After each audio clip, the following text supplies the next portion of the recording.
میرے आका अलैहिस्सलातु वस्सलाम एक कबीले में चले गए, कोई फैसला करना था। सबसे जो कीमती वक्त होता है अल्लाह के नबी का होता है। किसका होता है? अल्लाह के नबी का सबसे कीमती वक्त होता है।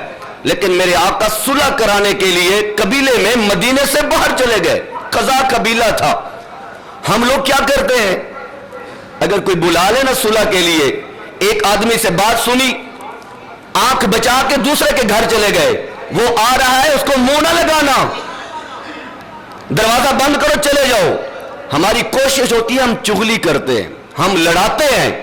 लेकिन मेरे नबी मदीना छोड़कर मदीने से बाहर गए और एक कबीले में कोई मसला था तो मेरे नबी ने जाके सुलह फरमाई।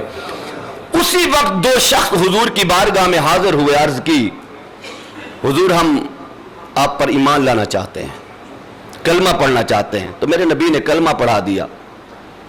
कुछ अरसा गुजरा तो उनमें से एक शख्स शहीद हो गया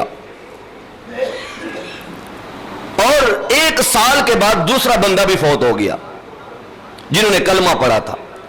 एक सियाबी हजरत तलहा बिन अब्दुल्ला, उन्होंने ख्वाब देखा कि जो शहीद हो गया था ना वो जन्नत में बाद में गया है, जो 1 साल बाद फौत हुआ था वो शहीद से पहले जन्नत में चला गया है।